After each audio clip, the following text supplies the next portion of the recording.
from the Corona Premier Studios in Lubbock, Texas, this is Campus Live. What's up, Red Raiders, and welcome to another edition of Campus Live TV. I'm Reagan Heston. We're excited to introduce to you a new monthly segment called Smart Money Tips, presented by First United Bank, where we break down financial tips, home buying tips, credit tips, and much more into short videos. For our first segment, we sat down with Bryce Foster, VP of Mortgage at First United Bank, to get some helpful tips for first-time homebuyers. Take a look.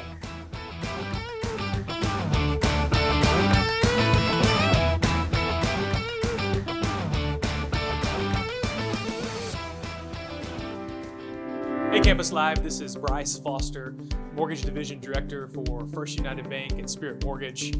We are thrilled at our recent partnership with Campus Live and are excited about our smart money tips that will be coming to you month in and month out. In the month of June, Fannie Mae, which is one of the government-sponsored entities who purchases mortgages all across the United States, came out with a survey, and they found that many people had misunderstandings about what it was like to save for down payment, how much, and what their credit score ultimately needed to be in order to go into the process of purchasing a home.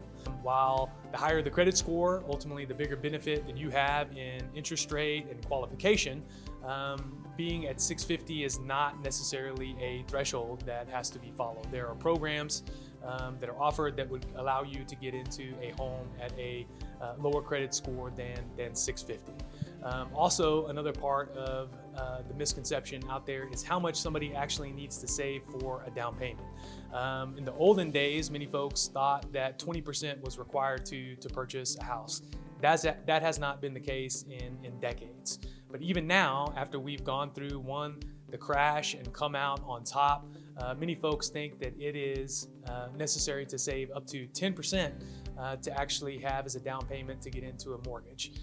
Again, that is not the case because knowledge is power. There are many programs out there, some that would require a down payment as low as 3%, and there are actually programs available for folks who qualify for down payment assistance or even closing cost assistance when it comes to the home buying process. So again, knowledge is power, and I wanted to dispel those two myths as it relates to the home buying process because again, while credit scores are extremely important, and I would encourage all of you to make good decisions as it relates to your credit to keep that score as high as possible, it's not necessary to have a specific score to get into a mortgage. And again, 10% is not required to get into a house.